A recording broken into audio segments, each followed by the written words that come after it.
ça donne du sens à ce que tu fais en fait au travail. Contrairement à ce que je faisais à Accenture où là, bon, je travaille pour une multinationale avec des clients, bon voilà, des clients qui ne savent même pas qui tu es, donc en termes d'impact, et puis t'es un expert parmi 10 000 personnes, donc voilà, y a pas d'impact ou quoi, tu fais juste au travail et c'est tout. Là, en fait, c'est différent. Donc là, tu travailles dans une entreprise où tu vois tellement l'impact de ce que tu fais que des fois, même en dehors de ton entreprise, tu peux rencontrer des gens qui vont te dire que grâce à ça, j'ai pu augmenter mes revenus. Et ça, je pense que c'est vraiment quelque chose qui confirme que je suis bien là où je suis aujourd'hui, à cette étape de ma vie. Et c'est dans ça que je suis super reconnaissante en fait de cette expérience-là. Et ça m'a permis de vraiment développer mon réseau aussi. Et le réseau, le networking à Abidjan, c'est super important pour pouvoir créer ces opportunités. Je suis Elodie, freelance et formatrice dans la tech. En 2017, à la fin de mes études, je rêve de m'installer en Afrique. 7 ans plus tard, je concrétise ce projet en famille et on choisit la Côte d'Ivoire. C'est officiel, nous sommes désormais RIPAT, des afro-descendants qui reviennent vivre sur la terre de leurs ancêtres. Toi aussi, tu en rêves sûrement, mais tu as peur de ne pas trouver d'emploi stable, une éducation de qualité pour tes enfants ou des clients pour te lancer comme entrepreneur ou freelance. Eh bien, désormais, tu as à tes côtés Life of RIPAT, un podcast où tu vas découvrir le portrait de nombreux RIPAT, salariés, entrepreneurs, parents, freelance et j'en passe. Ils vont t'expliquer leur quotidien, leurs sources de revenus, leur style de vie, autant d'informations qui te permettront de passer le pas et venir t'installer là où tout a commencé, en Afrique. C'est parti!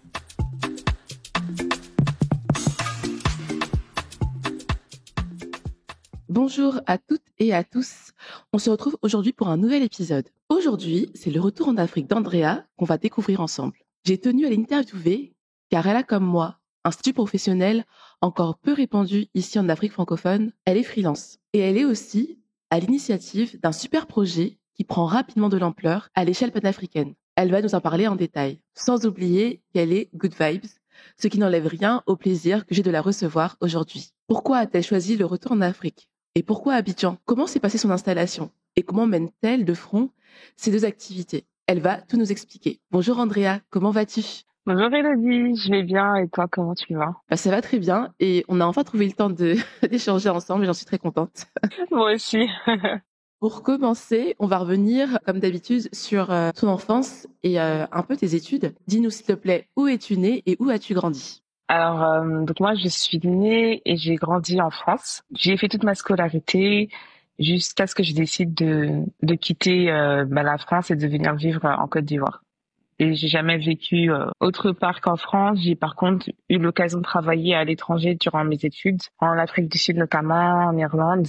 Et quelles étaient tes premières expériences professionnelles en France avant de partir ? Parce que est-ce que tu es partie juste après tes études ou tu as eu quand même quelques expériences professionnelles avant de partir en Afrique ? Alors, j'ai eu des expériences professionnelles en France avant de partir. Donc, j'ai démarré ma carrière dans un stage de fin d'études au sein du cabinet de conseil Deloitte. Et ensuite, j'ai continué toujours dans le monde du consulting en intégrant Accenture durant 3 ans. Et c'est à la suite de ces 3 ans chez Accenture que j'ai décidé de vivre en Côte d'Ivoire parce que j'ai eu une opportunité professionnelle. Et donc, je suis allée m'installer en Côte d'Ivoire. Et est-ce que du coup, tu as eu d'autres activités On parle de tes études parce que tu as fait comme moi une école de commerce et on a pas mal d'activités associatives en général en école. Et moi, j'avais même des initiatives personnelles, que ce soit des associations aussi qui étaient en lien avec l'Afrique. Est-ce que tu faisais autre chose quand tu étais étudiante ? Tout à fait. Donc, au niveau de mes premières expériences professionnelles, donc je vais rajouter professionnelle et associative parce que finalement, mon installation en Côte d'Ivoire, c'est vraiment la résultante de toutes les activités que je faisais, que ce soit au niveau professionnel ou que ce soit au niveau associatif. Donc, déjà très tôt, j'ai eu l'opportunité de voyager pour faire des stages. Donc, durant mes études, j'ai fait un stage en Afrique du Sud. Pendant 6 mois, j'ai travaillé à Cape Town et puis déjà là-bas, j'ai découvert un autre univers. J'ai découvert vraiment le monde professionnel anglophone, donc c'était très différent. On était déjà sur le continent africain, donc mais j'avais déjà accès à une sphère professionnelle panafricaine, parce que là-bas, Cape Town, c'est une ville très internationale. Donc très vite, je me suis sentie vraiment à l'aise dans ces milieux-là, dans tout ce que je découvrais autour de l'entrepreneuriat, du panafricanisme, etc. Quand je suis revenue en France, j'ai fait mon premier stage de fin d'études dans un cabinet de conseil, donc Deloitte. Et en parallèle de ça, j'ai eu l'occasion, après ce stage d'études, de visiter le Ghana. Je l'ai fait dans le cadre d'un voyage en groupe qui avait pour objectif de faire découvrir le Ghana à un groupe de jeunes qui venaient et du continent et de la diaspora.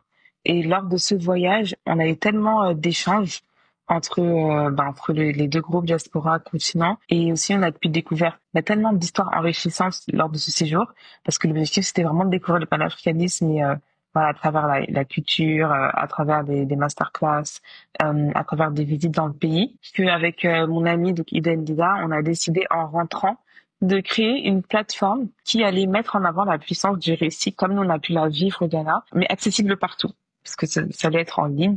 Et c'est comme ça qu'on a créé Pan African Stories, qui a vraiment été mon premier projet d'impact, où l'objectif c'était de reconnecter l'Afrique et sa diaspora. Et à travers ce projet, on a interviewé en fait des héros du quotidien, des experts, et on faisait un peu sous le format brut, on va dire. Un peu sous format brut, mais à l'époque, c'est bien avant que ça existe. On faisait déjà ça sur les réseaux sociaux et on racontait les histoires. Et ça, ce sont des projets qui m'ont beaucoup éclairé sur l'impact que je voulais avoir dans ma vie, dans ma carrière, sur le type d'entreprise dans laquelle je voulais travailler et aussi sur mon projet de vie, parce que ça m'a naturellement amené à me questionner sur est-ce que j'aimerais pas travailler sur le continent un jour. Et puis après, donc tout ça, ça a été nourri derrière par plein d'expériences, plein de voyages surtout, que j'ai continué à faire après le Ghana, parce que le Ghana, pour le coup, et l'Afrique du Sud ont été mes premiers pays sur le continent, que j'ai continué à faire ensuite. Donc j'ai découvert la Côte d'Ivoire grâce à grâce à des amis, à mon entourage et à Pan African Stories. Je suis allée au Congo enfin pour la première fois, parce que j'avais pas encore eu l'occasion d'y aller. Donc je suis allée seule. Je suis allée en Angola. Donc voilà, j'ai découvert tout ça. Après l'expérience à Deloitte, au niveau pro à Paris, parce que là on a parlé un peu du niveau associatif, donc je suis rentrée dans un autre cabinet, et c'est d'ailleurs avec cette expérience-là que je me suis reconvertie dans la tech, parce qu'avant j'étais dans le marketing. J'étais dans le marketing à Deloitte, mais je travaillais avec des consultants qui faisaient de la tech, donc forcément j'ai eu aussi envie de me former et de devenir une experte en technologie. Et c'est durant cette expérience-là que je suis vraiment devenue, on va dire, une woman in tech en France, mais avec toutes les expériences que je vivais en parallèle. Quand j'ai eu l'opportunité de travailler en Côte d'Ivoire, parce qu'on me l'a proposé un peu par hasard sur LinkedIn, j'ai naturellement dit oui. C'était aligné. C'était vraiment aligné avec mon projet professionnel, donc j'ai dit oui et je suis allée m'installer en Côte d'Ivoire comme ça. Tu nous as dit vraiment pas mal de choses. On va revenir sur certains points. Le tout premier, c'est un peu intime, mais du coup, je me permets de te poser la question. C'est un peu mon parcours aussi. Donc, tu es né et tu as grandi en France. Est-ce que tu as réussi à trouver une réponse, à savoir d'où vient ce besoin de reconnecter avec l'Afrique, quitte à faire des expériences ou d'avoir des activités associatives, tu vois, que tu as pu lancer sur le continent, entre la diaspora et les locaux. D'où ça te vient, toi qui as grandi et qui es né en France? Très bonne question. Ça vient d'un déclic que j'ai eu plus jeune. Je pense que, et en effet, ayant grandi en France, c'est vrai qu'on a quand même une communauté africaine assez forte, en tout cas là où j'ai vécu, parce que j'ai vécu en banlieue parisienne. C'est vrai qu'on a quand même un lien et un attachement avec le continent, de par la transmission de la culture de nos parents, les fêtes, la nourriture, etc. Mais je me suis rendu compte quand même en grandissant que finalement j'étais quand même assez éloignée des réalités du pays. Mon pays d'origine c'est la RDC, donc j'étais quand même assez éloignée. Et là où j'ai vraiment eu le déclic, c'était quand j'étais en école de commerce. Je me rappelle, la première année, j'ai eu un prof de géopolitique très atypique, mais c'était vraiment un très bon prof.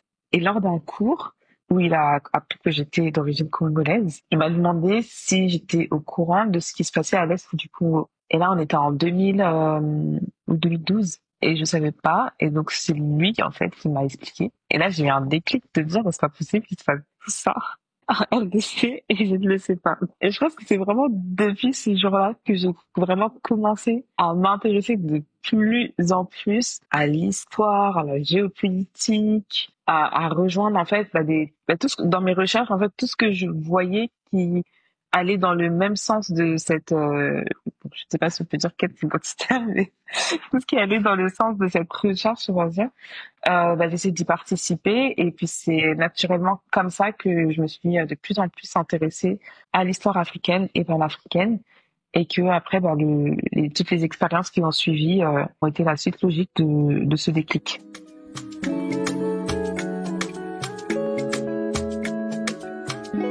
Du coup, tu nous expliquais aussi qu'à un moment, tu as une reconversion dans la tech parce que c'est un lien fort avec ton projet phare dont on va parler. Alors, c'est tant que tu t'es reconverti, mais donc la tech, c'est assez large. C'est dans quel secteur exactement? Oui, c'est vrai. Alors, moi, je faisais du marketing. J'étais, on va dire, chef de projet marketing chez Deloitte. Et là-bas, on utilisait Salesforce. Et en fait, j'ai toujours été très curieuse. C'est-à-dire que je me contentais pas juste de faire ce qu'on me demandait, mais je cherchais toujours à aller plus loin dans cet outil-là. Je passais un peu plus de temps avec les équipes Salesforce. Enfin, j'étais vraiment très très curieuse dessus et ça m'intéressait énormément. Donc un jour, quand je faisais ma recherche d'emploi, je suis tombée par hasard sur une formation en reskilling expert Salesforce. Donc ça m'a intriguée. Je me suis dit qu'est-ce que c'est? Donc j'ai regardé et j'ai vu que c'était une formation qui prenait en compte ton expérience professionnelle métier et te formait sur la partie technique pour devenir expert CRM Salesforce. Et quand j'ai vu ça, je me suis dit non mais ça c'est pour moi. Ça c'est pour moi. Donc c'est la tech, c'est des métiers d'avenir. En plus dans le secteur marketing en France à l'époque, honnêtement, ça commençait vraiment à devenir compliqué d'avoir de belles opportunités. Il y a beaucoup de monde dans ce domaine. Les offres sont de moins en moins intéressantes pour les juniors. Donc, quand j'ai vu ça, j'ai sauté dessus. Je me suis dit, OK, je vais faire ça. Et effectivement, en contactant l'organisme qui faisait ça, lorsqu'on a fait un appel de découverte, ça correspondait vraiment à ce que j'étais en capacité de faire. Et puis, ça me permettait aussi de développer encore plus cet aspect de curiosité que j'avais sur la tech. Donc, je me suis lancée dans ça et je suis devenue expert CRM. Pas à la suite de cette formation parce que finalement, je l'ai pas fini parce que en pleine formation, j'ai été prise chez Accenture parce que entre-temps, j'ai changé mon CV quand j'ai compris que c'était maintenant vers cette carrière que je voulais me tourner. J'ai changé mon CV et c'est finalement dans Accenture que j'ai terminé cette formation parce qu'ils m'ont vraiment formée sur l'émission et je suis devenue experte Salesforce, mais aussi après sur d'autres ERP. D'accord. Donc, en fait, pour être sûr d'avoir bien saisi, tu as commencé à faire la formation. Tu nous as expliqué que tu as changé ton CV, donc ça veut dire que tu postulais potentiellement. Oui, oui, oui. Il y avait la formation, mais du coup, tu avais réorienté ton CV sur l'expertise CRM, c'est ça? J'ai réorienté mon CV sur l'expertise CRM. Donc, au départ, ma recherche d'emploi, elle était sur le marketing. Donc, voilà, chef de responsable marketing, chef de projet marketing, etc. Et ensuite, une fois que j'ai vu qu'il existait ce métier-là, en fait, c'est vraiment l'accès à l'information. J'étais pas au courant, en fait, que je pouvais accéder à ce type de métier avec ma formation. Et quand je me suis rendu compte de ça, donc là, j'ai changé mon CV, j'ai changé les mots-clés. Voilà, j'ai mis que j'allais toucher un peu à ci, à ça. J'ai mis que j'allais faire la formation. Donc, forcément, ça pouvait plus intéresser des recruteurs qui étaient en recherche de juniors sur le CRM. Puis c'est comme ça que j'ai pu intégrer Accenture et que j'ai pu après vraiment me former dans le cabinet. Comment s'est passée la transition entre Accenture et tu t'installes à Abidjan? Qu'est-ce qui s'est passé? Donc déjà, chez Accenture, j'ai fait, on va dire, principalement 2 grosses missions. Une mission dans le secteur automobile qui a duré quand même 2 ans. Et à la sortie de cette mission, étant donné que mes activités parallèles aussi prenaient beaucoup plus de place dans ma vie, et quand je parle des activités, non seulement des activités, mais même les convictions que j'avais, prenaient beaucoup plus de place dans ma vie, vraiment, et que j'allais de plus en plus sur le continent, et j'allais surtout en Côte d'Ivoire d'ailleurs. Je commençais à aller de plus en plus en Côte d'Ivoire. Je voulais de plus en plus avoir ce lien-là avec le continent, même dans mon travail. C'est-à-dire que je voulais que de 8h à 17h, mes sujets et ce que je fais aient un impact direct ou indirect sur le continent. C'est dans cette envie-là que j'ai essayé de voir déjà même au sein de mon entreprise, est-ce que je pouvais pas avoir une opportunité qui soit plus tournée sur le continent africain pour me permettre dès à présent de mieux comprendre le monde professionnel là-bas, parce que c'est vrai que j'ai eu l'occasion quand même de faire un projet. Donc le projet dont je parlais tout à l'heure, on avait organisé un vernissage itinérant à Abidjan, mais c'était pas assez. Donc je voulais vraiment être à l'aise et déjà comprendre le monde du travail sur le continent. Donc j'ai pu avoir comme ça une mission où je gérais pour un grand pétrolier des plateformes CRM pour toutes les filières africaines. Donc déjà, j'étais super contente. C'était déjà un premier pas pour moi. Et donc, j'ai fini Accenture sur cette mission-là. Donc voilà, déjà j'avais déjà mon premier lien, on va dire, avec le continent et ça me donnait encore plus envie en fait, forcément d'y aller parce que mes collègues au quotidien, on était à distance, mais au quotidien j'étais soit avec des professionnels qui étaient affiliés à ça et qui me disaient ah t'es congolaise et je disais oui bon bref c'était déjà une expérience où qui me rapprochait encore plus déjà je pense du projet et après ça s'est vraiment fait par hasard. J'ai envisagé vraiment de m'installer en Côte d'Ivoire parce que là je devais être déjà à mon enfin peut-être sixième séjour en Côte d'Ivoire. J'étais déjà convaincue par la Côte d'Ivoire, mais je le voyais plutôt sur moyen terme, pas forcément sur l'année où je suis partie, enfin pas du tout même sur l'année où j'ai décidé de m'y installer. Mais voilà, comme je dis, j'ai une opportunité on m'a contacté sur LinkedIn pour travailler avec Ufina. Je pense par curiosité, je suis allée au bout des entretiens. C'était pas forcément parce que je voulais tout de suite dire oui, je voulais tout de suite partir, mais j'ai trouvé ça assez intriguant quand même comme me contacte et tout. Donc je suis allée au bout des entretiens et franchement, plus je fais des entretiens et plus j'étais convaincue par la vision du dirigeant. Et je me disais en fait, il faut que je travaille pour des gens visionnaires comme ça. Quand j'ai eu une offre, je me suis dit, bon, ok, j'ai rien à faire, au pire, je reviens. Et je suis partie. C'est comme ça que je suis arrivée en Côte d'Ivoire. Et qu'au moment de partir, donc quand tu as eu cette offre-là, quelle était ta situation personnelle? C'est pour que les invités sachent un peu et se projettent. Donc, est-ce que tu étais célibataire, en couple, avec tes enfants? À cette époque-là, j'étais en couple sans enfants. Mais quand j'étais en couple, on était vraiment alignés, on avait le même projet à l'époque. C'était vraiment très facile à ce niveau-là. Et je n'avais pas d'enfants. Donc, c'est vrai que quand on n'a pas d'enfants, le poids de la décision est moins lourd, on va dire, parce que tu prends pas cette décision pour plusieurs personnes, tu la prends que pour toi. Donc, c'est plus facile de se dire, bon, si ça marche pas, je reviens. C'est pas aussi simple forcément quand on a une famille, etc. Ensuite, même au niveau de ma famille, je n'ai pas eu de frein non plus parce que ma famille était tellement habituée à me voir partir en vacances en Afrique, faire mes activités reconnecter l'Afrique et sa diaspora, etc. Ça n'a surpris personne. Donc, pour eux, c'était même logique. Enfin, la question, c'était plus quand est-ce qu'elle va partir, plutôt qu'autre chose. Après, c'est plutôt dans mon cercle un peu plus éloigné, donc dans mon cercle moins proche, où là, il y a eu quand même pas mal d'interrogations. Mais pourquoi est-ce qu'elle quitte le confort d'être dans cette grande boîte pour aller sur le continent africain? Et c'est là que je me suis rendu compte qu'en fait, beaucoup de personnes n'avaient pas la même vision du continent que moi, étaient très éloignées des réalités africaines et ne pouvaient même pas imaginer qu'on pouvait avoir une superbe vie, une superbe expérience sur le continent africain, bien vivre là-bas en fait. Et donc en fait, j'ai eu beaucoup d'éducation à faire, aussi sur des personnes d'origine africaine, hein, mais qui n'avaient peut-être pas mis les pieds sur le continent depuis très longtemps, ce genre de choses.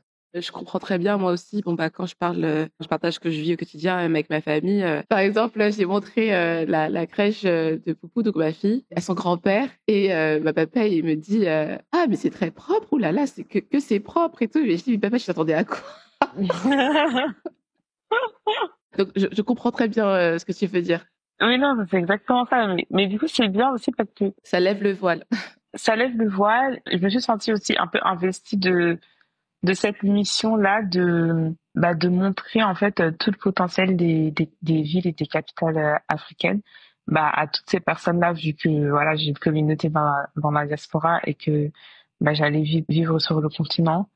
Je pense que ça permet aussi nous Ripat d'être aussi ces yeux-là beaucoup plus proches des réalités que les médias, etc. pour toutes les personnes de la diaspora. Il y avait aussi un point qui était intéressant. Tu expliquais que tu étais en couple et que vous aviez le même projet. Donc, j'imagine le projet de rentrer en Afrique tous les deux. Est-ce que ton conjoint a pu trouver une opportunité aussi pour rentrer ou est-ce qu'il était plus prévu qu'il te rejoigne à moyen terme? Mon conjoint de l'époque, il était aussi rentré. Donc, on était tous les deux rentrés finalement. Donc, on avait vraiment le même projet. Et c'est vrai que c'est important aussi, quand on prend des décisions comme ça dans sa vie, d'être avec une personne qui accepte ce retour. Parce que c'est vrai que j'entends aussi souvent d'autres types de trajectoires où c'est peut-être d'abord la première personne qui part, l'autre reste en attendant, ou alors la personne doit convaincre l'autre personne. Et honnêtement, on va pas mentir, ça compte aussi ça dans la décision. ça compte vraiment, ça impacte moralement. Donc ça aussi, c'est un aspect quand même important qu'il faut prendre en compte et évaluer aussi quand on fait un retour sur au pays. Ouais, quand on le fait ou quand on le prépare, hein. Moi, par exemple, de manière très, très claire, quand on s'est rencontrés avec mon conjoint, bon, aujourd'hui mon mari, ça fait plus de 6 ans. C'était un des critères, hein, parce que lui m'avait pas dit au début, c'est moi qui lui ai raconté que je voulais, enfin, j'étais déjà amoureuse du continent, étudiante, donc on a pas mal de similitudes dans nos parcours. Quand j'ai rencontré, moi, je lui parlais déjà que de ça, que je travaillais déjà avec l'Afrique de l'Ouest et centrale et je veux rentrer. Donc lui m'a avoué par la suite que c'était aussi un de ses projets, mais il m'a dit que moi, c'était clairement un critère pour ma future femme, c'est qu'elle veuille s'installer sur le continent. Donc, c'est plus qu'important quand on prépare ce projet, en plus parce qu'il faut préparer sur du long terme. C'est juste pour que les personnes qui nous écoutent se sachent à quel point c'est pas négligeable. Donc, tu viens via Cofina, donc entreprise locale. Est-ce que du coup, tu as un contrat local? C'est une question très importante et puis bah comme je pense que ceux qui nous écoutent sont beaucoup dans la diaspora, donc je vais peut-être m'étaler un peu dessus. Donc déjà, il y a plusieurs types de contrats qu'on peut faire pour venir travailler sur le continent. Et moi, je vais parler de la Côte d'Ivoire parce que c'est vraiment le pays que je connais. Mais bon, je pense que ça doit être pareil dans pas mal de pays francophones en tout cas. Il y a plusieurs options. Déjà, la première option, si vous êtes européen, c'est le VIE. Et si vous avez moins de 28 ou 29 ans, je sais plus, ce sont des superbes contrats et ce sont des contrats qui simplifient pas mal de choses quand même. Je pense que c'est des contrats qui sont les mieux cadrés pour venir durant cette période d'âge sur le continent parce que tout le reste n'est que négociation. Tout le reste n'est que négociation. Et la négociation, c'est très, très, très, très important. Il faut vraiment prendre en compte votre situation familiale au moment où vous partez, mais aussi il faut se projeter. Donc c'est vraiment un travail de, oui, voilà, de prendre sa situation actuelle, de se projeter, de prendre beaucoup d'informations sur place. Donc essayer de se renseigner auprès des personnes que vous connaissez sur LinkedIn, sur les podcasts, etc. pour avoir une meilleure vision de ce qui pourrait être le lifestyle que vous voulez avoir en fait sur place et puis après aller dans des négociations. Moi, j'avais un contrat local avec pas mal d'avantages que j'ai négociés pour me permettre en tant que RIPAT de subvenir aux besoins que j'ai définis en fait. Aussi, ça me permet de dire que les contrats expat comme ceux qu'on pouvait connaître surtout à l'époque où voilà on paye tout, l'école des enfants, enfin les gros contrats expat, on vous donne des grosses maisons, etc. Honnêtement, il y en a de moins en moins. Donc, je pense que on est peut-être même sur les derniers gros contrats expat comme ça. À l'époque, il y avait beaucoup de contrats comme ça, donc je pense que beaucoup d'entre nous ont connu vraiment des vrais expats qui avaient ce type de contrat-là. Aujourd'hui, il y en a moins parce que bon, enfin, on n'a pas besoin de payer telle somme pour avoir un bon directeur, etc. Enfin, aujourd'hui, c'est vraiment différent, honnêtement. Si vous avez l'opportunité d'avoir ce type de contrat, franchement, c'est super. Mais il faut pas se fermer à ça, en fait. Il faut pas se dire, je vais venir en Afrique dès que j'ai mon contrat d'expat. Non, en fait, il y a plein de contrats locaux que vous pouvez avoir. Il faut juste super bien négocier. Et une fois que c'est très bien négocié, vous pouvez arriver dans de très très bonnes conditions. Ensuite, il y a aussi, comme ton cas, de venir en freelance ou de venir en tant qu'entrepreneur.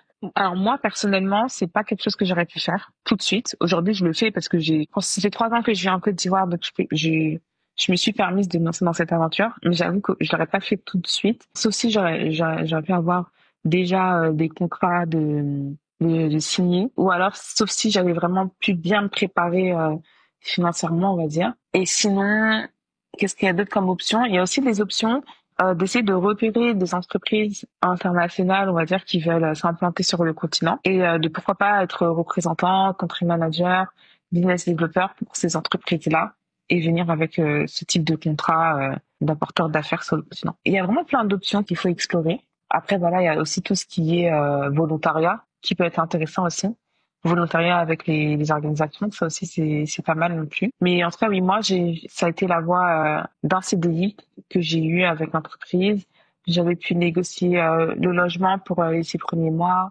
J'avais pu négocier le déménagement, ça c'est important aussi, puisque le déménagement ça coûte cher, on se rend pas compte, mais il y a énormément de frais qui sont liés au déménagement, suivi des frais de l'aménagement. Donc voilà, c'est important de pouvoir quand même essayer de s'appuyer sur un bon contrat pour être à l'aise et ne pas arriver en catastrophe avec le stress de tous ces éléments-là. Super, franchement, merci pour ces précisions, Andrea. Et oui, du coup, pour tout ce que tu dis, les frais. Donc, j'en profite pour faire la petite pub. À côté du podcast, j'ai lancé une newsletter.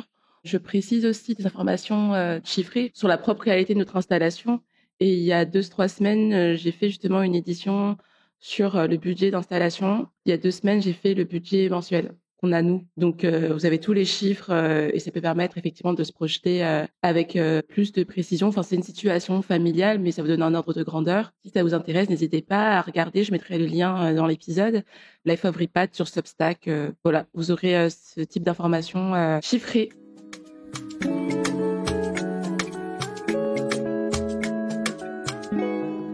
Et alors, comment ça se passe brièvement? Raconte-nous comment se passe l'expérience. Ça se passe super bien. Jusqu'à aujourd'hui, c'est une de mes plus belles expériences professionnelles. Et c'est même pas forcément sur le plan carrière, parce que bon, au contraire, sur le plan carrière, j'avais un peu dévié, on va dire, mon parcours professionnel, parce que avant ça, quand j'étais expert CRM, sur Salesforce, sur d'autres ERP, etc. Là, je me retrouve dans un poste qui est totalement différent, mais en même temps, j'ai pas trop de choix parce que je me rends compte que moi, je travaillais sur un ERP en France qui n'était pas du tout implanté en Côte d'Ivoire. Donc, dans tous les cas, si je voulais aller en Côte d'Ivoire, il fallait que je change. Donc voilà. Donc je me suis dit bon, je vais voir ce qu'il y a là-bas. Ben, je savais que voilà, j'allais pas forcément rester dans ce poste-là parce que on m'éloignait beaucoup trop de ce que je faisais, de ce que j'aimais faire. Mais par contre, l'expérience que j'ai vécue dans la boîte, c'est une expérience super enrichissante. Non seulement ça m'a permis de vraiment bien m'intégrer en Côte d'Ivoire, ça m'a permis aussi de rencontrer des personnes vraiment inspirantes au quotidien. Aujourd'hui, la plupart de mes amis viennent de cette entreprise. J'ai parlé de travailler pour des leaders panafricains.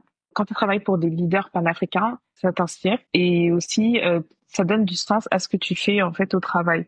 Contrairement à ce que je faisais à Accenture où là, bon, je travaille pour une multinationale avec des clients qui ne savent même pas qui tu es. Donc, en termes d'impact, et puis t'es un expert parmi 10 000 personnes. Donc, voilà, il y a pas d'impact ou quoi. Tu fais juste au travail et c'est tout. Là, en fait, c'est différent. Donc là, tu travailles dans une entreprise où tu vois tellement l'impact de ce que tu fais que des fois, même en dehors de ton entreprise, tu peux rencontrer des gens qui vont te dire que grâce à ça, j'ai pu augmenter mes revenus. Et ça, je pense que c'est vraiment quelque chose qui confirme que je suis bien là où je suis aujourd'hui, à cette étape de ma vie. Et c'est dans ça que je suis super reconnaissante en fait de cette expérience-là. Et ça m'a permis de vraiment développer mon réseau aussi. Et le réseau, le networking à Abidjan, c'est super important pour pouvoir créer ces opportunités.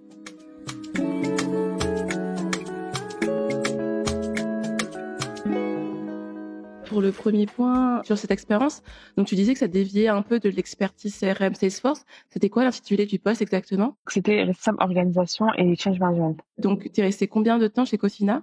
Je suis restée 2 ans et demi.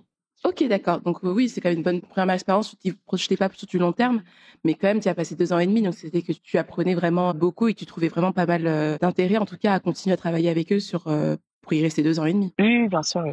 Et que fais-tu du coup aujourd'hui professionnellement? Quand j'ai quitté Cofina, j'ai dû rentrer en France pour des raisons personnelles. J'ai eu, on va dire, un break abidjanais de plusieurs mois quand même, quasiment 8 mois. Et quand je suis revenue en Côte d'Ivoire, c'est là où le freelance m'a un peu prise par surprise. J'avais une offre d'emploi pour travailler en tant qu'expert CRM du coup. Mais ça ne s'est pas fait. Lorsque ça ne s'est pas fait, pendant ma recherche, puisque du coup, je recherchais une nouvelle opportunité, en même temps que je développais mon réseau pour leur annoncer que j'étais en recherche d'emploi, en même temps, j'avais commencé à développer avec Genesis Tech et je commençais à me faire connaître aussi sur d'autres sujets qui étaient vraiment portés sur la diversité et le genre. Et donc, du coup, on commençait à me faire des propositions pour travailler sur des projets, mais pas vraiment en tant que CDI, mais en tant que consultante. Et c'est un peu comme ça que, en attendant de trouver quelque chose, on va dire, il fallait que forcément je fasse rentrer de l'argent. Donc, j'ai commencé à accepter en fait les missions comme ça. Ça a commencé à me plaire. Voilà, c'est pas mal comme système le freelance. Et pendant un moment, j'ai réorienté ma recherche sur des missions de freelance. Et donc depuis le début de l'année, je suis freelance. Et j'ai plusieurs contrats comme ça et j'ai réussi à avoir un contrat de longue durée en avril. Et donc, depuis avril, je suis sur ce type de contrat qui va terminer à la fin de l'année. Et puis, à la fin de l'année, j'ai déjà un autre contrat de longue durée. Donc, finalement, je suis je suis encore freelance, quoi. Je l'ai pas prévu, mais je suis encore. Honnêtement, pour l'instant, j'aime bien. J'avoue que c'est pas évident tous les jours parce que il y a jamais un contrat qui se ressemble. Il y a pas de contrat type. Donc, tu peux avoir toi définir tes critères de contractualisation, mais tu es obligé aussi d'être flexible en fait. Donc, voilà, même si tu vas imposer tes critères de contractualisation en fonction du type d'entreprise avec laquelle tu vas travailler, il y a des choses que tu dois adapter. Et aussi, il y a vraiment un jeu de networking assez important parce que tu dois constamment être à l'écoute de ton marché et constamment informer ton marché de ta disponibilité. Et ça prend quand même beaucoup d'énergie. Et il y a aussi le côté administratif finalement qui prend aussi beaucoup de temps quand on est freelance. Et là, je parle de tout ce qui est voilà contractualisation, facturation, paiement, recouvrement, paiement, etc. Donc, ça demande aussi d'avoir une grande organisation. Mais par contre, c'est vrai que ça laisse une belle liberté à côté. Ça ouvre beaucoup d'opportunités et pour moi aussi par rapport à ce que je fais, ça m'aide aussi à ne pas être bloqué par une culture d'entreprise qui est trop basée sur le présentiel ou avec des règles moins flexibles. Pour quelqu'un comme moi qui fait une activité comme Abgenesis Tech où je dois souvent en fait être faire des rendez-vous, rencontrer mes membres, aller sur des événements, etc. Forcément, je comprends puisque c'est le statut que moi j'ai choisi pour venir. Ok, bon, en tout cas, on comprend que ça t'est tombé un petit peu dessus, mais qu'en tout cas, ça te permet de mener à bien ta deuxième activité principale. Peux-tu nous dire, bon, tu l'as un peu expliqué, mais en quelques mots, pour les auditeurs qui connaissent pas, c'est quoi le freelancing? Pour moi, le freelancing, c'est vraiment d'entrepreneuriat, mais à une échelle moins lourde que la création d'une structure avec des employés, parce que tu travailles à ton compte. On va dire le seul employé, c'est toi. Et pourquoi c'est important? Parce que les entrepreneurs qui ont des employés, ils sont vraiment drivés par cette responsabilité-là. Ils n'ont pas la responsabilité d'une personne, mais ils ont la responsabilité de leurs employés et parfois derrière des familles des employés. Et ça, moralement et mentalement, c'est quelque chose qui affecte beaucoup même le quotidien des entrepreneurs. Donc ça les challenge, ça les motive, mais ça les stresse aussi. Et c'est vrai que nous, en tant que freelance, on a ça un peu en moins. On a tous les mêmes responsabilités et stress qui sont liés à l'entrepreneuriat. Donc, trouver à chaque fois de nouvelles missions, trouver des clients, être payé à temps et en heure, etc., etc. Donc, c'est à peu près ça pour moi, le freelancing. Oui, bah, je te rejoins aussi. Et la plupart de tes clients, ils sont où? Est-ce que toi, ils sont ici, sur le continent, ou tu les as en Occident? Jusqu'à présent, j'ai eu que des missions sur le continent et une petite mission en France. Mais sinon, c'est plutôt sur le continent. Et pour ceux qui sont ici, donc sur le continent, est-ce que tu as eu besoin de t'adapter culturellement ou tu as des anecdotes à nous partager par rapport auxquelles en fait tu as eu des moments difficiles d'adaptation? Pas pendant le freelancing, mais c'est plutôt parce que comme j'ai fait d'abord 2 ans et demi en tant que professionnel avant de devenir freelance, donc l'intégration et l'adaptation c'est plutôt fait à ce moment-là. Et honnêtement, moi je pense que j'ai vraiment eu de la chance. Je suis tombée sur une entreprise très accueillante et c'est pas tout le monde qui a cette chance-là. J'ai plein de retours d'expérience de personnes que je connais pour qui ça s'est pas forcément bien passé, qui sont rentrées, qui n'ont pas forcément envie de rester après leur contrat. Il y en a beaucoup. Moi, j'ai eu de la chance. J'ai intégré une entreprise avec un esprit familial assez fort, avec beaucoup de bienveillance. Donc, je me suis jamais sentie mal depuis que je suis en Côte d'Ivoire. En plus de ça, comme je disais, c'était pas ma première visite en Côte d'Ivoire. Donc, déjà lors de mes précédents voyages, j'ai déjà eu l'occasion de rencontrer des gens. Quand tu es bien entouré, tu arrives beaucoup mieux à supporter les petits moments difficiles. Et du coup, les petits moments difficiles, ça fait partie de l'expérience, on va dire. Et globalement, moi, mon expérience, elle est très positive. Enfin, la preuve, je suis encore là. C'est que si je suis encore là, c'est qu'il y a beaucoup plus de positifs que de négatifs.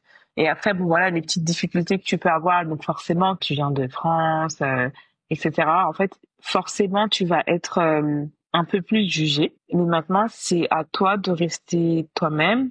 C'est à toi voilà, d'avoir une posture humble, une posture, voilà, d'être parce que c'est toi qui es dans l'apprentissage. Tu viens dans un pays que tu connais pas. En plus, moi, je suis pas d'origine ivoirienne, donc, Finalement, c'est moi qui ai tout à apprendre sur la culture ivoirienne. Donc, à partir de ce moment-là, bah, c'est à toi, en fait, de rester naturel, bah, d'apprendre à aller vers les gens, d'accepter aussi les différences que tu peux avoir avec les autres. Et après, bah, c'est naturellement que les relations vont se faire, que les gens vont t'accepter. Et puis surtout, c'est d'être de rester vraiment engagé au niveau de ton travail, c'est-à-dire de fournir la prestation que tu as promis lors de tes entretiens. Et ça aussi, c'est déjà un gage d'acceptation. Tu m'avais expliqué à un moment qu'il était aussi important d'assumer son statut de RIPA. Je trouve ça hyper intéressant. Peux-tu nous en dire un peu plus? Effectivement, j'ai parlé du fait d'assumer d'être ripat. Et c'est vrai qu'en tant que ripat, on va forcément avoir un salaire qui est déjà différent. Voilà, ça peut créer certaines situations, mais en fait, c'est là où je dis qu'il faut assumer d'être ripat et on va dire assumer cette différence-là. Et c'est normal en fait. Et c'est là où je dis que c'est important la posture que tu vas avoir. T'es ripat, tu dois assumer ce statut-là. Maintenant, quelle posture tu veux avoir en tant que ripat? Tu vois, et puis c'est par rapport à cette posture-là et en restant naturel, en n'oubliant pas ce pourquoi tu es là et en n'oubliant pas aussi que c'est toi qui as beaucoup de choses à apprendre de là où tu es, que naturellement, tu vas bien intégrer et tu vas bien accepter dans le pays. Et en fait, c'est vraiment, tu reçois ce que tu donnes. Si je peux résumer tout ce qui se passe dans ma vie depuis que je suis en Côte d'Ivoire, c'est vraiment tu reçois ce que tu donnes. Donc, si tu donnes du positif, si tu donnes des good vibes, c'est ce que tu recevras en retour, en fait. Mais tu vois, c'est un point très intéressant et c'est ça que je voulais qu'on revienne dessus parce que c'est parfois effectivement complexe de savoir comment tu te positionnes. Déjà en tant qu'enfant de la diaspora, quand on est né ou qu'on a grandi en France ou d'autres histoires, hein, mais c'est que tu seras condamné où que tu ailles à être étranger de toute façon. Bon là, la facilité, c'est que tu es dans un pays où t'es pas né, où donc t'es vraiment étranger. Bon déjà par rapport à ça, c'est déjà plus facile. Et après, donc comme tu dis aussi, bah on a des salaires différents. Quand on vit dans des conditions qui sont pas forcément les mêmes que l'Ivoirien moyen. Donc ça aussi, il faut l'assumer. Mais l'idée, c'est que tu viennes en apportant aussi un plus. Donc oui, tu vas t'adapter, c'est vrai, il faut que tu comprennes la culture locale. Mais être ripat, c'est aussi normalement venir avec des compétences que tu as pu acquérir à l'extérieur et qui vont pouvoir aussi apporter à des manquements que tu vas observer localement. Donc t'es pas là pour apprendre la vie aux personnes, pour leur dire comment ça se passe, c'est pas ça. Mais tu vas observer des complexités. Moi, je suis désolée, aujourd'hui, je l'assume totalement. Je fais de la formation parce qu'aujourd'hui, il n'y a pas suffisamment de project managers localement. Les étudiants sont très contents de ce que je leur apprends, de ce qu'ils peuvent voir avec moi. Il y a des domaines, notamment la formation, où il y a un réel manquement. Il faut être vraiment dans l'échange. Tu l'as très bien dit. Il y a pas mal aussi de ripat qui sont engagés pour ces raisons-là, parce que, et surtout dans la tech, hein, parce que il y a pas mal de compétences tech qui sont difficiles à trouver localement. Donc, c'est vraiment être dans cet échange. Et c'est pour ça que je dis qu'il faut respecter l'engagement que tu as promis à l'entreprise. Tu as vendu certaines compétences que tu pouvais avoir, donc c'est à toi de respecter cet engagement-là. Et en retour, c'est avoir la bonne posture pour recevoir en toute humilité personne avec qui tu travailles au quotidien. C'est ça. Donc, tu as les avantages que tu reçois, soit aussi à la hauteur des engagements que tu as pris et des responsabilités aussi, hein, qu'on te donne, parce que à privilège qu'on te donne, il y a aussi une certaine responsabilité qu'on attend de toi, une certaine, comme tu dis aussi, posture. Donc, sois à la hauteur et fournis ça. C'est un statut assez complexe, je trouve. Mais bon, c'est intéressant, je pense, de le dire et de le dire ouvertement. Ça va aider. Mais je pense que c'est des choses qu'aussi on observe de manière concrète qu'une fois sur place, hein, très honnêtement. Sens-tu professionnellement sereine pour avancer comme freelance sur le long terme encore? Alors moi, du fait que j'ai été freelance un peu par hasard, on va dire, déjà je me suis pas préparée honnêtement financièrement. Donc je pense que oui, je me sens sereine à être freelance sur le long terme, mais je pense que je retrouverai quand même mon entreprise. En tant que salarié? Ouais, avant de me mettre vraiment sur le long terme. D'accord, ok. Mais donc en tout cas, professionnellement, tu te sens sereine. Après, ce sera pas forcément sous le statut freelance. Tu feras peut-être une pause où tu reviendras en tant que salarié. Et après, tu continueras potentiellement après en freelance. Ok. Et après potentiellement oui, je vais en mettre en freelance. Ce que j'aime bien honnêtement, je pense que c'est vraiment un statut qui me correspond bien.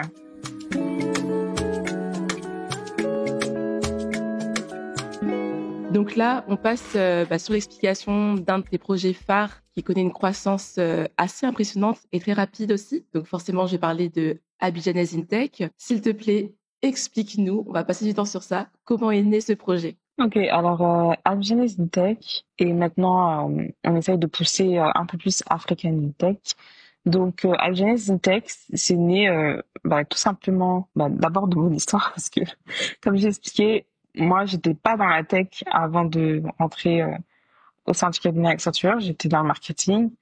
Je me suis reconvertie professionnellement dans la technologie. Et en fait, j'ai tellement trouvé ma voie. J'ai envie de dire, ça a vraiment changé ma carrière professionnelle. Donc, et en fait, j'ai incité pas mal d'amis autour de moi à faire la même chose. Et ça a eu les mêmes effets sur elles. Donc, de la même façon dont la tech a changé ma carrière, ça a été la même chose pour mes amis. Ok, j'ai conseillé aussi pareil cette formation-là qu'ils m'ont fait à l'époque. Tu vois.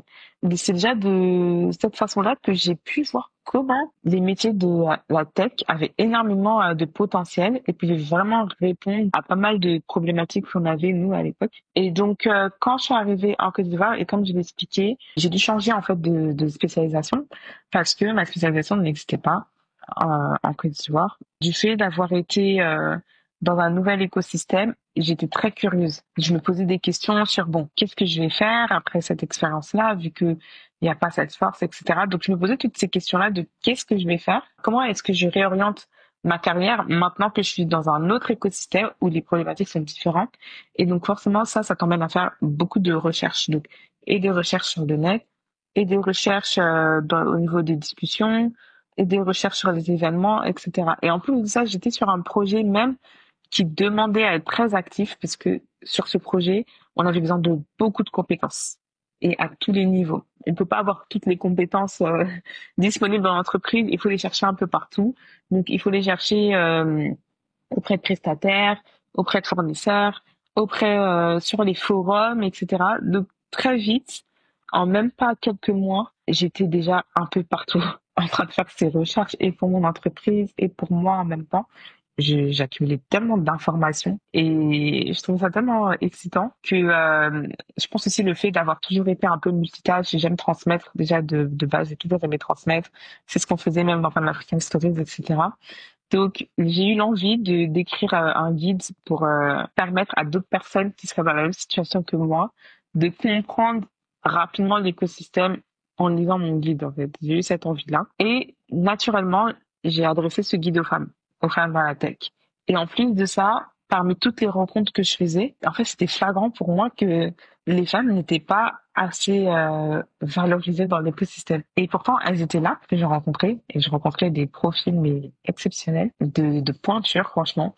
Mais c'est pas celle que je voyais dans les events, c'est pas celle que je voyais forcément dans la presse.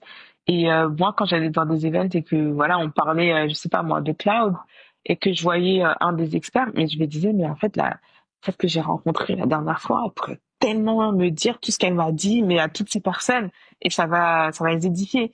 Je me disais ça, en fait. Et donc c'est comme ça que j'ai commencé à écrire ce guide-là. Et j'ai été poussée énormément par mes collègues qui me voyaient écrire ça, qui adoraient l'idée et qui eux aussi enrichissaient toutes mes connaissances. Parce que pour le coup, on était tous sur un grand projet de transfert digital, donc c'était énormément d'expérience et de connaissances que j'avais autour de moi. C'est comme ça que j'ai été poussée à monter, à faire quelque chose. C'est ça qu'on me disait, lance quelque chose. Je faisais que d'écrire. Et donc, comme ça, je me suis dit, bon, allez, on va le faire. Donc, j'ai lancé comme ça l'Instagram avec ma petite copine. J'ai lancé l'Instagram. Ils étaient tous embarqués dans le projet et parmi elles, il y en a la moitié était déjà tech. Donc ça, c'était cool. Et c'est comme ça que Algeles Tech est né. Donc, à la base, c'était vraiment une communauté. Comme le guide, voilà, il n'était pas prêt. Je voulais déjà commencer à partager des choses. Donc, ça a commencé par une newsletter d'Oxité, une newsletter et un compte Instagram. Naturellement, c'est devenu une communauté. Et de la communauté, c'est devenu un projet avec une mission claire qui réunissait des femmes expertes en technologie et qui ont la volonté d'avoir plus d'impact sur l'écosystème technologique en Côte d'Ivoire. Et donc, en récoltant tous les besoins de ces femmes, des entreprises qui nous contactaient, des gens qui commençaient à me contacter sur Instagram, c'est là que le projet s'est structuré en club d'affaires. Parce que finalement, les besoins, c'était d'avoir accès à des marchés. Et pour avoir accès à des marchés, il faut faire du networking. Et en général, le networking, c'est pas évident pour tout le monde à faire. Et quand on est plusieurs, qu'on se met ensemble et qu'on vient avec cette étiquette LGBTI Tech, ça facilite les choses. Ça facilite aussi les relations même au sein des membres. Et donc, c'est comme ça que le club d'affaires est né. On a pas mal communiqué. En fait, on a beaucoup utilisé les codes de communication actuels. Hein. Donc, je sais pas, au lieu de voir des réels d'une interview d'un artiste, bah, tu voyais des réels d'une interview. C'est le même format, un même style dynamique bah, d'une femme dans la tech. Donc, on a beaucoup fait ça et ça a permis aussi d'avoir pas mal de visibilité sur les réseaux sociaux. Et ça aussi, ça nous a apporté beaucoup d'opportunités qui font que le projet a pris une belle ampleur au niveau de la Côte d'Ivoire. Et naturellement, comme il y a pas mal de pays qui sont connectés à la Côte d'Ivoire, comme d'une certaine façon, comme le Sénégal par exemple, des autres pays frontaliers. Et c'est comme ça que j'ai été accrochée par d'autres femmes qui ont vu que avec peu de moyens, on avait réussi à faire pas mal de choses, pas mal d'impact en très peu de temps. Et à partir du moment où tu arrives à faire ça avec rien, tu peux les répliquer. Et donc c'est comme ça que ensuite les clubs d'affaires se sont créés au Sénégal et au Togo maintenant. Et puis maintenant qu'on connaît vraiment bien les problématiques, notre écosystème, les besoins, les enjeux, les acteurs, chaque membre a un rêve. Donc c'est comme si on portait le rêve de toutes ces personnes. Et ça a créé une ambition plus grande. Donc ça fait qu'aujourd'hui, la vision, elle a évolué. Donc au départ, on était les femmes qui osent prendre leur place dans la tech ivoirienne. Aujourd'hui, on est le réseau d'expertise qui veut bâtir un vivier panafricain d'experts en technologie pour renforcer l'impact des femmes dans la technologie en Afrique francophone. Donc on s'est pas d'Africaine, on va dire ça. Donc aujourd'hui, voilà. Et puis surtout aujourd'hui, on a pu constituer un modèle qui va permettre aussi au projet de tenir, parce que bon, au départ c'était cool de faire les projets sans ressources, mais aujourd'hui c'est un peu compliqué. Donc aujourd'hui, voilà, on a vraiment une partie d'intermédiation forte qu'on a appelée la partie service, où là, comme on a un réseau d'experts, et en plus on a vraiment des experts qui couvrent toutes les compétences. Hein. Il y a des profils, on a tous les profils honnêtement, que ce soit pour faire du marketing digital, pour faire du développement, de la data science, de la cybersécurité. On a même des doctorantes en robotique. Enfin, vraiment, dans un réseau de 500 femmes, il y a beaucoup de choses. Donc, l'idée, c'est de pouvoir mettre au service de l'écosystème ces expertises pour qu'on puisse faire des prestations de services et que voilà, là, on récupère une participation et que les clubs d'affaires vivent comme ça, les associations clubs d'affaires vivent comme ça. Et puis voilà, l'idée, c'est de pousser, comme je disais, Africa Tech pour vraiment devenir le réseau de référence des women tech de l'Afrique francophone. Génial, vraiment, c'est assez impressionnant. Moi, je l'ai vu, hein, vraiment, la vitesse à laquelle ça a pris et ce que ça devient aujourd'hui. Et du coup, donc, on va revenir sur certains détails. Donc, le projet a rapidement gagné en visibilité. Mais est-ce que tu peux nous dire, pour que les personnes se rendent compte, celles qui n'ont pas vu l'évolution, si l'intérêt au niveau des participantes a pris du temps quand même à venir? En combien de temps vous êtes passé juste du petit groupe qui publiait sur Instagram à une communauté, déjà à Abidjan Tech? Le projet a été créé en mars 2023 et en avril, on a fait notre première collaboration avec un groupe de Women Tech ivoiriens, Women Tech Makers, et on a fait un premier événement qui s'est bien passé. Et de là, on a commencé à avoir notre premier lien avec la communauté. Premier lien hors réseau, hors réseaux sociaux. Et ensuite, j'ai eu la période où je devais rentrer en France. Et à cause de ça, j'étais super frustrée parce que ça commençait à bien prendre, on va dire, à Genesis Tech, mais je devais partir. Donc, très frustrant pour moi de me dire que voilà, je peux pas être en Côte d'Ivoire alors que c'est maintenant que je dois y être. Mais c'est là aussi que je me suis rappelé du pouvoir d'Internet. Et en fait, je me suis dit, mais je suis pas obligée d'être sur place. Enfin, je suis pas obligée d'être en Côte d'Ivoire pour valoriser et mettre en avant nos ambitions en Côte d'Ivoire pour les femmes dans le domaine de la technologie. Et la chance que j'avais eue à l'époque, c'est qu'on était au mois de juillet et c'est une période où pas mal d'Abidjanais viennent aussi en fait sur Paris pour les vacances ou pour X ou Y raison. Et franchement, quand j'ai regardé qui autour de moi était à Paris à cette période-là, en fait, il y avait assez de women tech que je connaissais pour faire un event. Et donc, on a fait le premier événement From Abidjan to Paris. Et l'idée, c'était de montrer en fait enfin, c'était de connecter les deux écosystèmes, de connecter justement les women tech qui ont un intérêt pour l'écosystème technologique ivoirien et de profiter de la présence des women tech de Côte d'Ivoire qui étaient là à cette période-là. Et donc, on a fait notre premier événement Et on a super bien communiqué dessus. Et grâce à cette belle communication, on a réussi à toucher Abidjan, même du fait que cet événement soit à Paris. Et c'est comme ça que, avec le digital, la communauté a pris d'un coup et puis on est passé d'avoir un compte Instagram à avoir un groupe privé maintenant de femmes qui, après tous ces événements, veulent poursuivre les échanges et les discussions et veulent continuer à échanger. Et donc c'est comme ça que le groupe privé s'est créé et c'est après comme ça qu'on a structuré ça en club d'affaires. Et c'est là où on est passé très vite, on est monté très vite à 100 femmes d'abord, et ensuite avec le bouche à oreille et les recommandations, les mois qui ont suivi, on est arrivé à 200 et puis ensuite on a fait notre gros event à Abidjan et là on est monté à 300. Waouh. Et tout ça, ça a pris, on va dire, 1 an, c'est ça? Tout ça, c'était en moins d'un an quand même, parce que c'était de mars 2023 jusqu'à la fin d'année 2023. C'est incroyable. Ok, génial. Pour un tel projet, c'était quoi un peu les difficultés que vous avez pu rencontrer? Les difficultés qu'on a dû affronter, elles sont les mêmes pour tout le monde. C'est toujours la partie financière, parce que c'est de se dire que comment tu fais pour, voilà, tu as une idée, comment tu fais pour la mettre en place sans avoir de trésorerie en fait. Donc, tu démarres un projet, enfin, on n'avait même pas de statut légal, enfin, on n'avait rien. Donc, et c'est là où la sororité numérique est née, sur notre concept de sororité numérique, parce que tout ce qu'on a voulu faire, on a pu le faire sans avoir de financement parce qu'il y a toujours une membre qui nous a aidés. Et au-delà des membres même, quand le projet a commencé à être un peu connu et il a été super bien accueilli par l'écosystème, donc on a toujours eu une membre qui a pu nous aider ou un acteur de l'écosystème qui a pu nous aider à réaliser, voilà. Après, forcément, ce sont des actions où on n'arrive pas forcément à dégager du bénéfice, mais on arrive à le faire déjà. L'objectif, c'était pas forcément de faire de l'argent. L'objectif, c'était surtout d'abord d'évangéliser l'écosystème sur nous, en fait, sur ce qu'on était, sur l'engagement qu'on voulait avoir. C'était de dire que, voilà, aujourd'hui, vous avez un vivier de référence où vous pouvez trouver des femmes expertes en technologie pour répondre à toutes les problématiques que vous pouvez rencontrer et à vos besoins.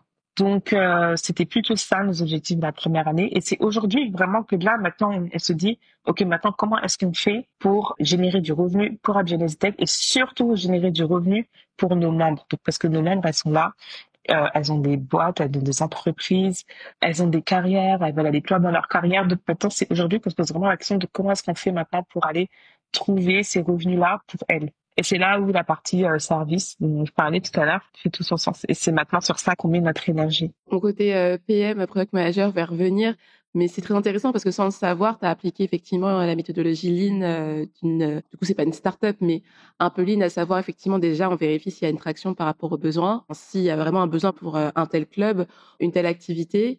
Et maintenant qu'on a tout ça, on s'est pas embêté à commencer par faire des statuts et après développer quelque chose sans savoir si ça allait fonctionner. Ça a fonctionné, il y a une phase de traction. Donc maintenant, on peut penser à un business model. Et c'est hyper intéressant, même d'un point de vue business, quand ça s'est développé, c'est que maintenant qu'il y a une vraie traction, maintenant qu'il y a une vraie communauté, vraiment qu'il y a vraiment une base même de clients, en fait, de futurs clients, c'est maintenant qu'on pense à un business model, c'est maintenant qu'on structure ce que très peu font, mais du coup, rien, même si c'est pas forcément amené à devenir une start-up, c'est amené, je pense, à devenir une entreprise. C'est très intéressant la manière dont les choses ont évolué, comment vous les avez faites, quoi. Je trouve que c'est un très bon cas d'école. Donc, tu nous avais dit un peu qu'effectivement, la communauté se développe à Dakar, donc au Sénégal, et à Lomé, au Togo. On sait aujourd'hui que le club à Abidjan, c'est 300 à peu près de membres. Est-ce que je peux donner un peu le nombre de membres aussi, enfin, une tendance de ce qui se passe à Lomé et à Dakar, s'il te plaît? Alors, très bonne question. Alors, comment est-ce qu'on a fait? Là, on est encore en train de, voilà, d'établir notre gouvernance, mais concrètement, aujourd'hui, ce qu'on veut pousser, c'est African Tech, donc le réseau d'expertise African Tech, qui fonctionne à travers 3 activités. Donc, la première activité, ce sont le club d'affaires. La deuxième activité, c'est l'entité de service, donc qui permet de faire des prestations de services, justement pour faire pour faire fonctionner toute la machine et trouver du revenu pour les membres. Et la troisième, c'est vraiment le label African Tech, c'est de vraiment pousser et de dire que voilà, chaque chapitre fait partie du réseau African Tech. Du club d'affaires, la partie club d'affaires, c'est une association. La partie service, c'est business, c'est entreprise. Donc là, aujourd'hui, le Togo et le Sénégal ont démarré leur club d'affaires. Et dans chacun de ces pays, on a une fondatrice qui porte le projet dans leur écosystème. Et aujourd'hui, au Sénégal, En moins de 2 mois, elles sont arrivées déjà à 200 membres parce que voilà, il y a eu un très fort engouement de la communauté sénégalaise. Et au Togo, elles sont aujourd'hui une soixantaine avec un événement de lancement qui est prévu en 2025. Et pareil aussi au Togo. Donc la difficulté qu'on avait eue au Togo, c'est que on a eu plus de mal à trouver Women Tech au Togo. Mais aujourd'hui, en fait, une fois que tu as réussi à en avoir une, deux, trois, quatre, après, voilà, ça, par recommandation et par bouche à oreille, ça prend et ça continue.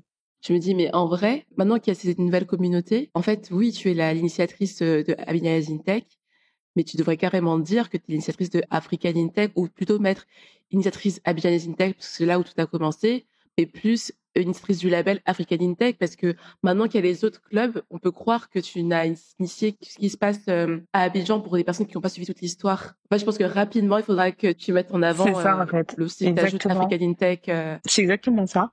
Le switch, il va vraiment se faire en 2025. Et donc là, nous, en interne, on est en train de préparer un peu ce switch-là. C'est que je vais être focus sur African Tech parce que, bah, comme j'ai dit, on a une vision panafricaine. Donc déjà, en début 2025, on va lancer un nouveau pays. Maintenant, je mets toujours fondatrice Abidjan Tech et African Tech pour l'instant parce que les gens connaissent plus Abidjan Tech. Et ouais, naturellement, au fur et à mesure, quand on va atteindre nos objectifs avec African Tech, je pense que c'est que ça que je mettrais. Et puis, oui, justement, à Abidjan, je serais moins, du coup, sur la partie club d'affaires, je serais plus sur African Tech. Et l'autre partie de l'équipe, elles seront plus sur Abidjan, en fait. On va s'expliquer un peu l'équipe comme ça. Une partie qui est plus sur Abidjan et une partie qui commence à aborder d'autres pays sur African Tech. Pour les personnes qui nous écoutent, qui ont peut-être pas encore compris ce que propose African Tech, Abidjan Tech, Togolese Tech et Sénégalese Tech, est-ce que tu pourrais rapidement nous faire un petit pitch des services que vous proposez? Concrètement, Abidjan Tech, qu'est-ce que c'est au quotidien pour vous en tant que femme dans la tech? C'est un club d'affaires où vous avez accès à un groupe privé de 300 femmes qui sont expertes en technologie et expertes et passionnées et engagées, au sein duquel vous pouvez échanger vos besoins, échanger les opportunités. Et nous, Abidjan Tech, donc, votre équipe Abidjan Tech, on est constamment à la quête d'opportunités, d'affaires, d'emploi, de visibilité. Donc, c'est-à-dire que toutes les semaines, on va vous proposer des choses. Concrètement. Concrètement, c'est ça. Et comment est-ce qu'on adhère? C'est par une membership annuelle. On a donc deux offres. On a une offre qui te donne accès juste à la communauté et une autre offre qui te donne accès à la communauté et aux opportunités. Et donc moi, je l'ai pas dit en fait, mais je pense peut-être que c'est maintenant que vous l'avez compris, je suis membre. Donc je suis membre d'Abidjan Tech depuis plusieurs mois maintenant. Est-ce que par rapport à toutes les activités qui ont été faites depuis le début, donc depuis 2023, tu perçois un impact en termes de représentation dans la tech des femmes? Alors, ce qui est sûr, j'imagine, c'est que au niveau des interventions publiques, alors peut-être parce que je suis biaisée, parce que je vois les publications d'AIT, mais AIT c'est Abidjan Tech, mais j'ai l'impression que maintenant les femmes elles sont vraiment beaucoup représentées sur les panels et tout. C'est le premier impact que je perçois parce que déjà à Abidjan, il y a beaucoup d'événements quand même. Et il y a de plus en plus, ça c'est pas qu'Abidjan, mais voilà, tout est tourné vers la tech. Et on a profité de ça pour vraiment pousser un maximum les organisateurs d'événements à prendre des speakers du réseau Genesis Tech pour pouvoir féminiser des panels. Ici, voilà, les événements, c'est vraiment la première vitrine de l'écosystème ici.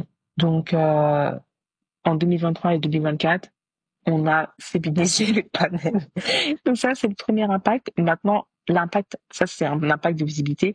Maintenant, vraiment, l'impact, et un impact plus fort qu'on voit, c'est vraiment les retours d'expérience qu'on reçoit, soit des membres, soit de l'écosystème, soit des étudiantes. Quand on fait des actions de mentorat, quand on fait des prestations de services et que les clients sont contents, quand on recommande des Abidjanaises Tech pour des projets, et puis surtout, des fois, quand on a des participants et beaucoup même des hommes qui sont contents parce que voilà, ils ont pas forcément conscience de tout ce qu'on partage et ils ressortent toujours avec l'envie de partager ça à d'autres femmes qu'ils connaissent et ça aussi c'est vraiment fort comme impact et puis surtout l'impact de voir des synergies entre Women in Tech de plusieurs pays.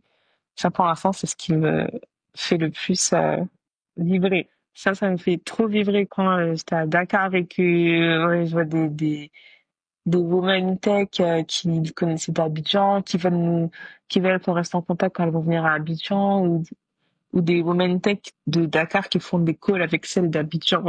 Ça, franchement, ça me fait vibrer.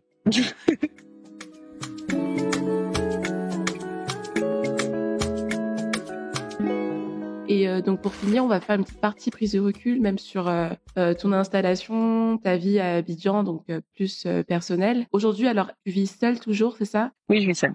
Ok. Peux-tu nous dire quel est ton budget mensuel à peu près pour vivre au quotidien? Alors moi, j'ai fait le choix de vivre dans un quartier qui s'appelle Angré. Donc ici, la fourchette, ça dépend. Ça dépend parce que c'est grand. Mais moi, par exemple, là où je suis, on est sur du 400 000 par mois. 400 000, mais t'as un T2, T3? J'ai un T3. Ok, 2 chambres salon, ok. Ensuite, au niveau des courses, ça va dépendre de comment est-ce que vous allez adapter votre régime alimentaire. Moi, j'adore la nourriture africaine, donc mes courses, ça vont pas coûter forcément très cher vu que je mangeais pas mal. Je mange beaucoup de fruits. Les fruits ici, ça coûte pas cher parce que les fruits, on a partout. En termes de légumes, je mangeais beaucoup de choses, ignames, des choses comme ça, manioc, avocat. Enfin, vraiment, on va dire, je suis un mix entre local et non local. Donc, au niveau nourriture, c'est très raisonnable. Je pense que voilà. Après, je sais qu'il y a des personnes aussi qui vont faire vraiment toutes leurs courses à Casino. Là, les prix seront pas les mêmes, mais sinon, si tu mixes local plus hypermarché, tu t'en sors bien.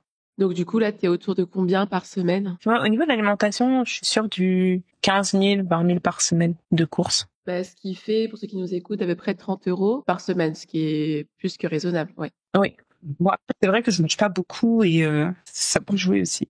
Et pour le loyer, on disait 400 000 en gré, 2 chambres salon, c'est 600 € quoi, par mois. Ok.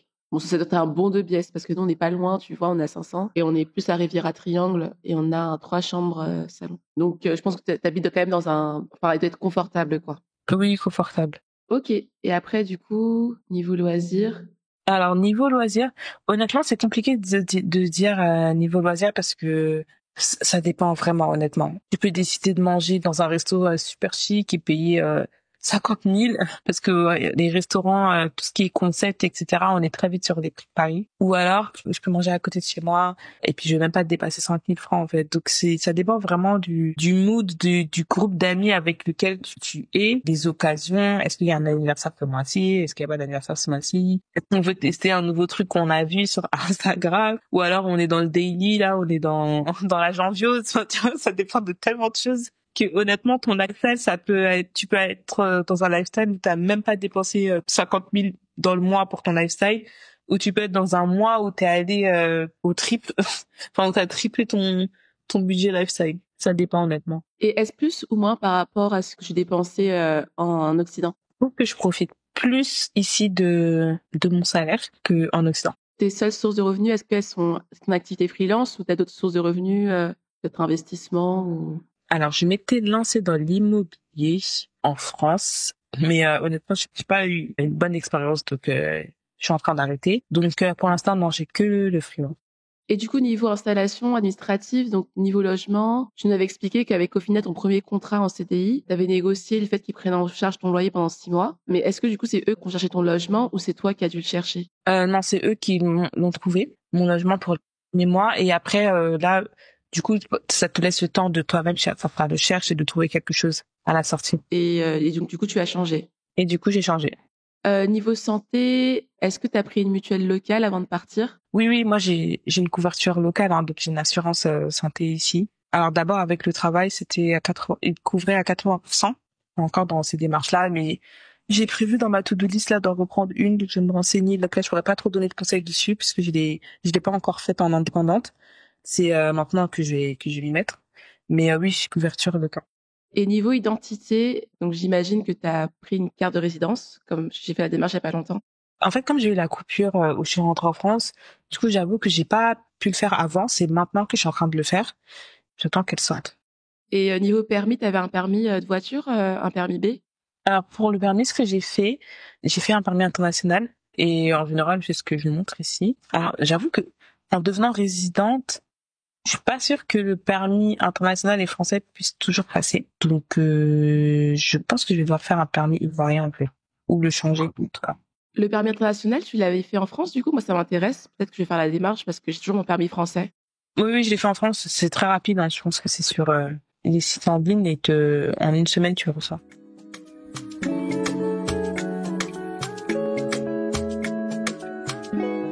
Lorsque tu vois la vie que tu avais en France, notamment où professionnellement, tu cherchais peut-être un peu en termes de voie, ou du coup, tu es passé du marketing à l'expertise CRM et où tu étais peut-être aussi un peu limité en termes de perspective professionnelle. Et quand tu vois tout ce qui se passe aujourd'hui pour toi, ici à Abidjan, que te dis-tu? Je vais reprendre la phrase que j'ai dit tout à l'heure.